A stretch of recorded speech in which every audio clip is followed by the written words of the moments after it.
we see the potential of heat, and in particular diathermy applied heat, as a modality that could correct the mitochondrial loss that we see with disuse and with aging.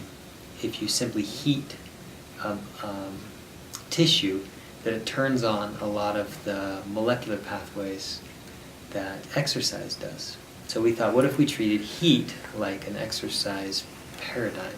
The heat modality that we use is called shortwave diathermy. So it's difficult to heat a muscle that is deep with an external modality like a heat pad or hot water immersion. You don't get the same temperature change that you do during exercise. So we had to use this modality called shortwave diathermy. Now, diathermy is a modality that's been around for about a century, and it uses an electromagnetic wave at a specific wavelength to penetrate into the muscle and produce heat from within.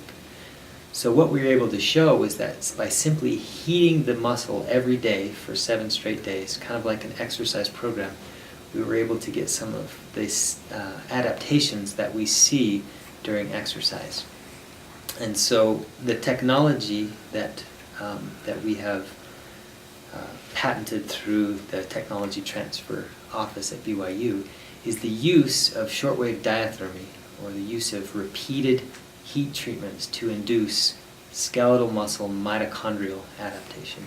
Normally in aging and disuse we see loss of muscle function, which can create, in the case of aging, can create a situation where we have falls and weakness and frailty. If we can successfully halt the loss of mitochondria in the muscle by using heat, we would expect that the muscle would function at a higher level. We are currently in the middle of some clinical trials. So these are trials in human subjects. And the data indicate that the modality is successfully rescuing the mitochondrial content during disuse, so it's preserving mitochondrial content. So we're going to finish those studies, and then concurrently we're working with professors here at BYU in the electrical engineering department to design a modality that could deliver diathermy in a wearable form. So what we envision, the first prototype being, is a diathermy unit that can be implanted into an immobilization cast.